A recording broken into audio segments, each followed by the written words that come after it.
y'all, this is way more stressful than I could have imagined. Thank you, Dean Wu. Before I begin, I would like to take the time to acknowledge everyone who's helped us get here today. For me, that is my husband, who has the patience of a saint, my friends and family, who hopefully won't ignore my calls the way I have theirs for the past 3 years, and many of the professors on this stage, who wish I would have ignored them the way I've ignored my friends and family. Last but not least, I'd also like to thank my classmates. Many of you were also my rock over the past 3 years, and thank you for hanging out with me, even though you're much cooler than I am.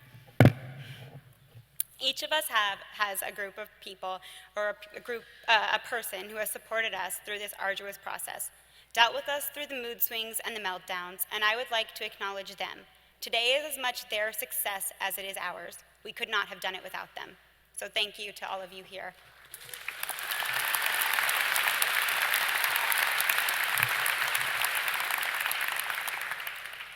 Thinking about what to say over the past few weeks, I have begun to thought about the path that has brought each one of us to this point in our lives. Each of us came here from different places and from different backgrounds. But today, when we walk out of these doors, we will all leave with at least one thing in common.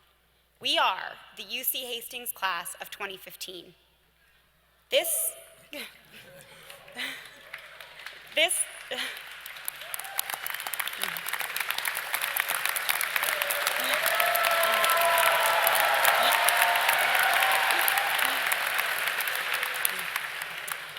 commonality is important. It means something. It means that when we see each other in the courtroom, we'll smile and remember our time at UC Hastings, sometimes good, like the feeling we all had after we finished our 1L year, and sometimes bad, like the torture of trying to figure out UCC 2207. It means that when we hear that one of us has been appointed to the state or federal bench, we'll be proud to call ourselves UC Hastings graduates and reminisce about the time that they forgot to mute their computer before watching the Giants game during class. It also means that in addition to the duties we owe ourselves to pursue that which we love and the duties we owe to our communities, we also owe duties to one another and to the school. The duties we have to each other are manifold. First, we must be the very best that we can in whatever it is we choose to do, to act with dignity, humility, kindness, and hunger. And no, I'm not talking about the hunger for a free Saigon sandwich at lunch, but hunger for our lives and for our futures. We owe this duty in acknowledgement of the fact that whatever we do, we not only represent ourselves, but that we also represent the school and each other. Second, we must be proud of each other. I realize that many outsiders may think this will be a challenge, particularly because Hastings ranks in the top 10 of law schools with the most competitive students. But after 3 years here, I know the only thing we truly compete for is free food. And finally, we must support each other, not just when we succeed, but also when we fail, which is inevitable. According to J.K. Rowling, it is impossible to live without failing at something unless you live so cautiously that you might as well not have lived at all, in which case you fail by default.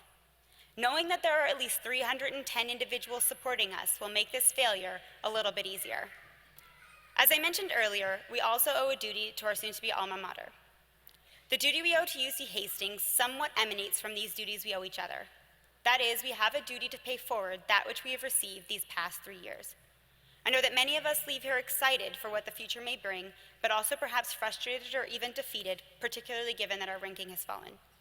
Nevertheless, I leave here hopeful that our ranking will soon represent what we all know to be true.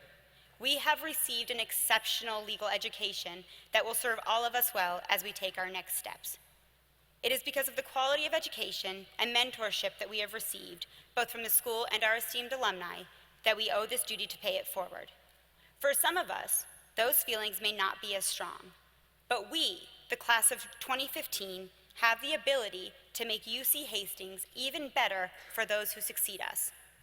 This can take many forms, such as agreeing to serve as mentors for future classes, agreeing to hire Hastings, and yes, maybe even agreeing to donate when we're asked, or even when we're not. We must commit to Hastings, to each other, to ourselves, and to our communities at large. So many people in this class already embody what I'm talking about. Those who have run themselves ragged for the betterment of the school. Those who have volunteered their time, as Dean Wu just told us, to various pro bono organizations. Those who have sacrificed their time to lead student organizations, not because of what it does to their resumes, but because they truly believe they have something to offer. Those who have skipped class, probably happily, to go to Sacramento and lobby on behalf of UC Hastings. We have already begun along this path, and I would like to encourage all of us to continue on our way, for it will make all of us that much better. I will end here by extending to the UC Hastings Class of 2015 my heartfelt congratulations and best wishes as we embark on this journey together. Thank you.